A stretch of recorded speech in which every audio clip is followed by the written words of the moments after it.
In this tutorial, we will be demonstrating how you can order printed materials online using the ToroPrint website. There'll be a few ways you can navigate to the website. There'll be a link on the University Printing Services website page, or you can type in a URL into a website browser. So I have my browser open. I'm going to type in csudh.edu/ToroPrint. It's going to take me to a page where I need to enter my campus username and password. So I have that entered. I'm going to press login. And now we are in the website. Now the configuration of this page might look a little different as items are added and change. If you happen to see the item that you want to order in these featured categories, at the right-hand side, you can click on one of these featured categories. If not, we can go to the left-hand side and shop by category. In today's example, we're going to be ordering a banner. And a vinyl banner is a form of signage, so I'm going to click on the signage category.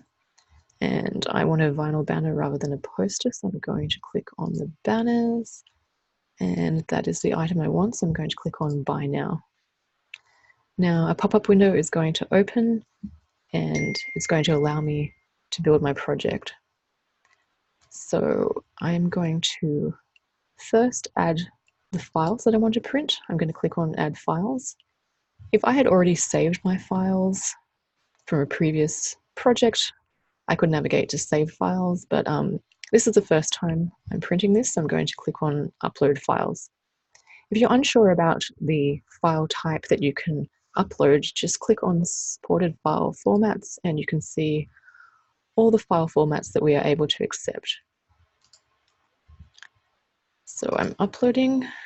I'm going to navigate to where the file is that I want to print, and it's this PDF here. So I'm going to select that and click Open.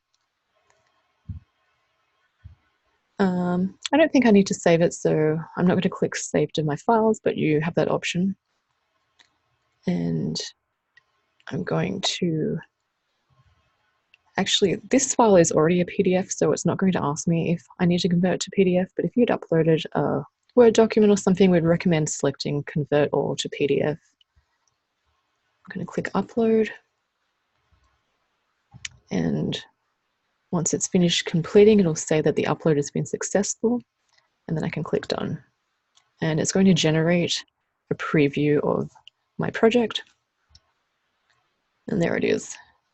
So first things first, I need to give my project a name, try and make it intuitive as to what it looks like visually. This is going to be called the Teddy, Weir or Torres poster. I'm going to select how many I need. I'm just going to print one, but if I wanted to print, say, 5, this is going to change the price. So you see how at the bottom left here, the price has jumped up to 165. So it'll show you how the price changes as you select different options. Every project is going to have slightly different options on the left-hand side here, depending on the type of product it is. So I'm just going to keep it simple and just do 1. I want to see how it turns out. We can change the orientation. If the orientation looks okay to you, you don't have to select this, but the reason for this is that the printer can only print on material that is a certain width. It comes in a roll. So one side of your project, if you're doing a banner, can only be a certain maximum dimension, which is 42 inches. The other side can be quite a bit longer because it's a roll that goes out. So if I were to select a different orientation, I can kind of see like that's not working the best for me. So the portrait is displaying better. Be sure to enter your project dimensions. So my actual size of my project is 39 by 25. But if I tried to type in one of those side dimensions that is outside the parameters that we are capable of printing, it's going to give me an error message. So, but because it's only 25, which is under the 42, I am good to go. I'm going to click OK. And I can select if it's going to be color black and white. I definitely want this in color, and it's going to be single-sided. I don't need to print it on the back. So one of the options for banners is going to be grommets. Grommets are these little things in the corner, these little metal circles that can be punched through the banner so that you can hang the banner. The most commonly used settings are going to be in this second one down in this finishing options. So it's either in 4 corners, or maybe I want a few more there. That looks pretty good. If I wanted something very custom, I could set my custom settings in this first option, the grommets for banners. If you need a lot more direction, you have options of selecting call to discuss or special instructions if there's something that these preset settings are not giving you here. If I want to check the overall price, again, it's the bottom left, so it'll show you the price breakdown. If everything looks correct, and that looks good to me, I'm going to press add to cart. It'll make me agree that I have reviewed this job and that I approve this job. The printing services is not responsible for any spelling errors, so please make sure your artwork is finished before you upload. This looks good, so I'm going to press I agree, and my item has been added to the cart. I can click on my cart here to see the breakdown. This is one I was playing around with earlier, so I only need one, so I'm going to remove that other one. It's pretty similar to a shopping cart from any online ordering store that you might be used to using. I do have to select the date that I want this delivered. So if I click on the calendar, it's going to show me the month I'm in. So the date that's highlighted in the dark burgundy is going to be the soonest that I need this job, that I can get this job without paying a rush fee.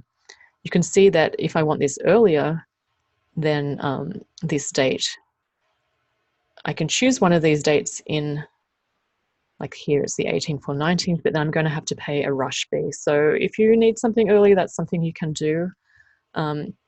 If you don't need it by the 20th and you want to give the printer a bit more time, that's always nice.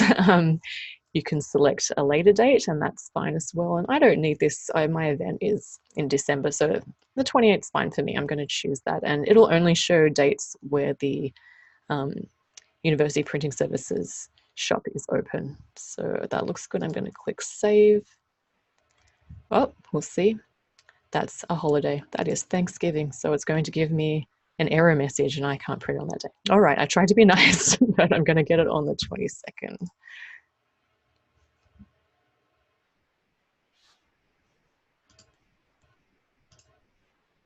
21st. Okay. I'm going to proceed to checkout. And you can either pick it up from the print shop directly or have it delivered to campus. If you want it delivered, make sure all the appropriate fields are filled out. This will be based on your user profile. It might already have most of this filled out. If it's a rush and you need it straight away, I'd recommend picking it up from the print shop because sometimes the delivery can delay things a little bit. So picking it up from the print shop is fine for me. I have that selected and everything looks good. So I'm going to proceed to payment. There are 2 ways that you can pay. One is using your department's accounting chart field string, and one is to pay at the cashier. So if you're using a chart field string, we need the account number, the fund, and the department ID at a minimum. So depending on how your profile is set up, you might only be able to select certain things. So I'm going to actually pay at the cashier because this is a personal project. I want one for my office wall, and I'm just going to pay for it because I like it. So if you're going to pay at the cashier, it'll instruct you how to do so. Once you've placed your order, you will receive an invoice, and you'll take that invoice to the cashier in Welsh Hall on level 2, and then you'll bring that receipt down to University Printing Services, and then they will commence printing your job. With both these methods, once you place your order, you are going to receive an email confirmation. So I'm going to place my order, and my order is confirmed. So I'm going to look for that email confirmation, and then you'll also receive an invoice. The invoice might take a little longer because it has to be manually reviewed by the staff in the print shop. And once that looks okay, you'll receive that invoice as well.